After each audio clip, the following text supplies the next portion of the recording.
An intensive care unit is the heart of any hospital.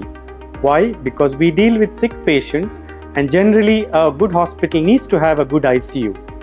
Now, when we say ICU, the common perception of clinicians, doctors, general public is that is it the end of the life or is it the end of the road? The real answer is not. In fact, if you take 100 patients, less than 20%, which means less than 1 in 5 patients do badly, but about more than 4 in 5 patients actually get better, even in a very, very high acuity ICU or in an ICU which deals with sick patients. So it's very important to understand that ICU is a place where lives are saved.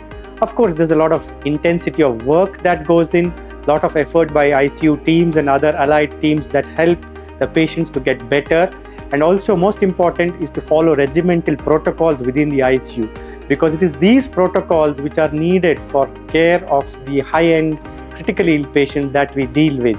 And in today's world, with advancement of medical technology, we have a lot of patients whom we couldn't have saved them maybe 10 years ago, 20 years ago. These include elderly patients, patients with more complex critical problems, post-transplant patients, patients with low immunity, and a whole lot of other patients whom we are able to take care, including young people who may come with diseases like trauma, other medical disorders, infections, etc., etc. So, very important to understand that ICU is a place where lives are saved, and also comes with it an important facet of taking care of the other aspects of the patient, which includes the emotional stress that the patient goes through.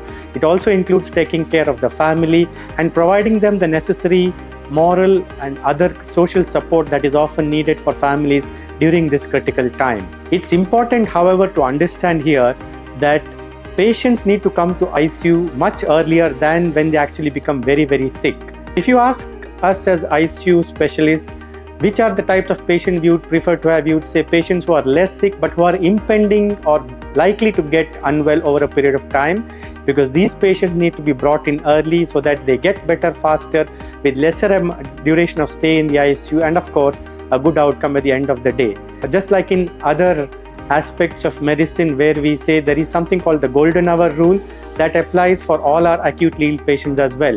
So the journey of a critically ill patient is not starting in the ICU. It generally starts in the community, where we have good ambulance networks, EMS technicians who help to get these patients early to the emergency department, which is the first point stop for stabilizing these patients. And of course, the journey continues in the ICU. So get these patients quickly.